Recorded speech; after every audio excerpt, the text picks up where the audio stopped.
Hey everyone, I'm Sarah. I'm sitting in my sleek New York City apartment, surrounded by half-packed suitcases and travel brochures. Work has been going amazing. I just landed a big promotion at my marketing firm. Now I'm finally treating myself to a well-deserved vacation. Or so I thought.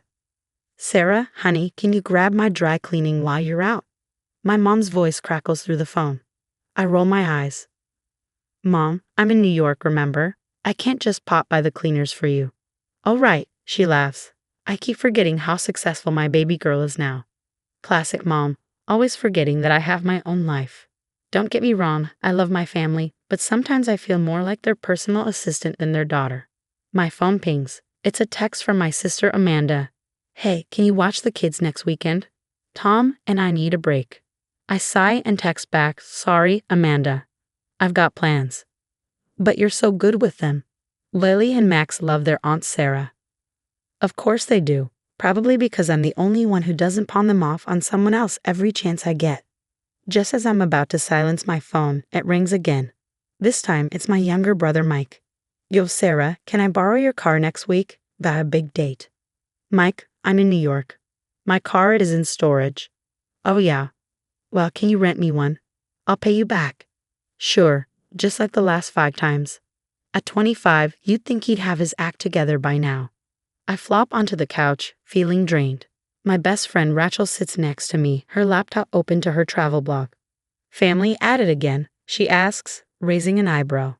When aren't they? I groan. Sometimes I think they forget I have my own life. Rachel pats my arm. You guys start setting some boundaries. You can't keep dropping everything for them. I know. It's just, they're family, you know. Family doesn't mean being a doormat, Sarah.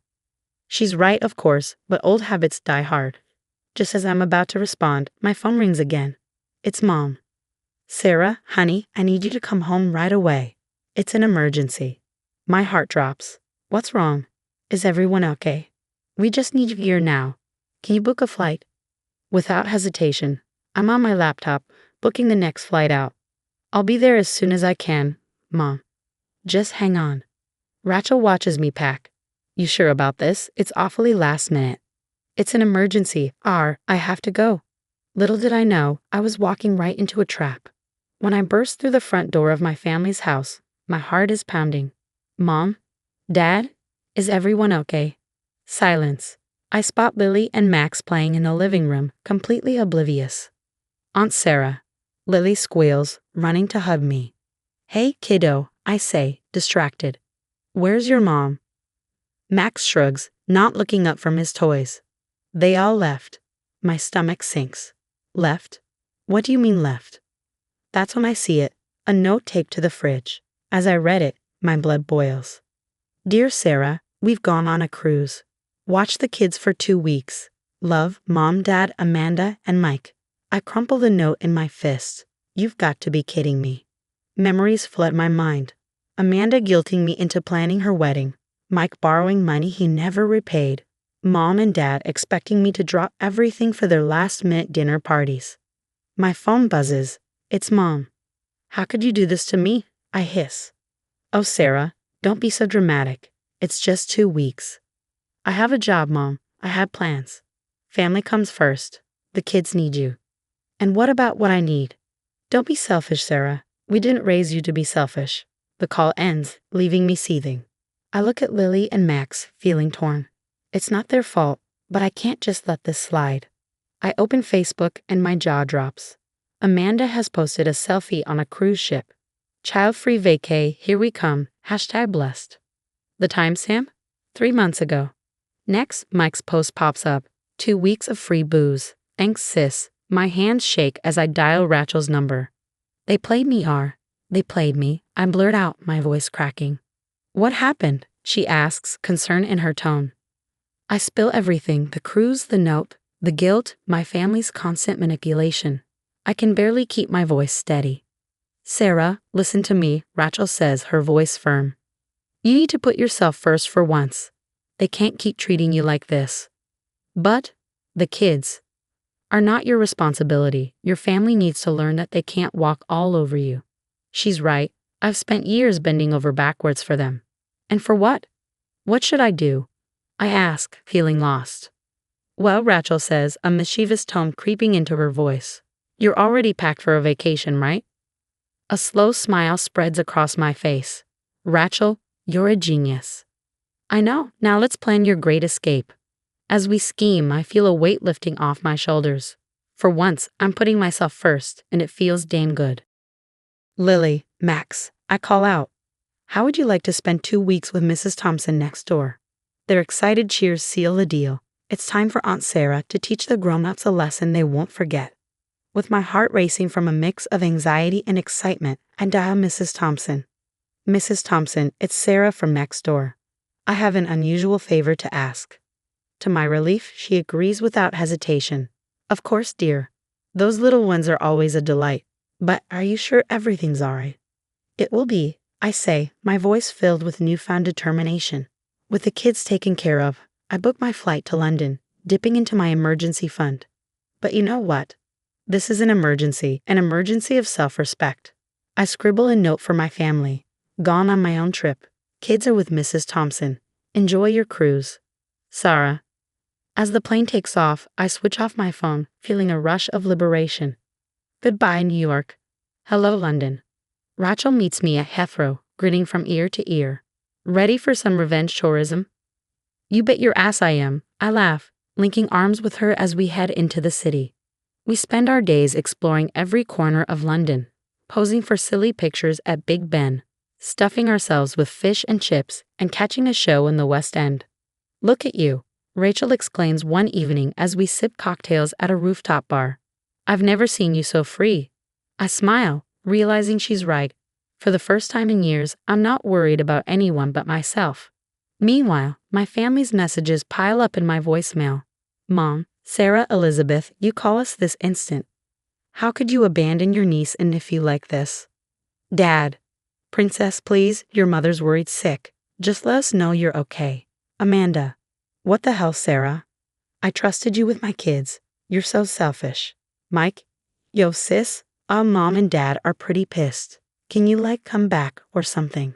With each message, I feel a little stronger, a little more sure of myself. One night, as Rachel and I stroll along the Thames, she asks, do you regret it? Coming here? I pause, thinking, you know what? Not even a little bit. For once, I'm putting myself first, and it feels amazing. Good, she nods. Because you deserve this, Sarah. You deserve to be happy. As we continue our walk, I realize something.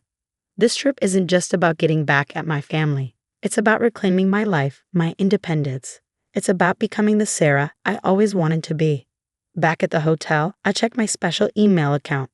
Mrs. Thompson has sent an update about the kids. They're happy, healthy, and apparently loving their vacation at her house. I reply thanking her and assuring her I'll be back soon. Then, on a whim, I book us tickets for a day trip to Paris. Because why not? I'm our role. As I fall asleep that night, I think about my family on their cruise. I wonder if they're enjoying themselves or if they're too busy worrying about the mess they've made. Either way, I'm done feeling guilty. I'm done being the family doormat. When I go back, things are going to change. But for now, I've got a date with the Eiffel Tower.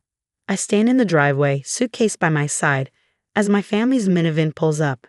The tension in the air is thick. Mom is the first to step out, her face a mix of relief and fury. Sarah Elizabeth, where have you been? Do you have any idea? I cut her off. Save it, Mom. I know exactly what you all did. Dad steps forward, his hands raised placatingly. Now, Princess, let's all calm down and talk about this like adults.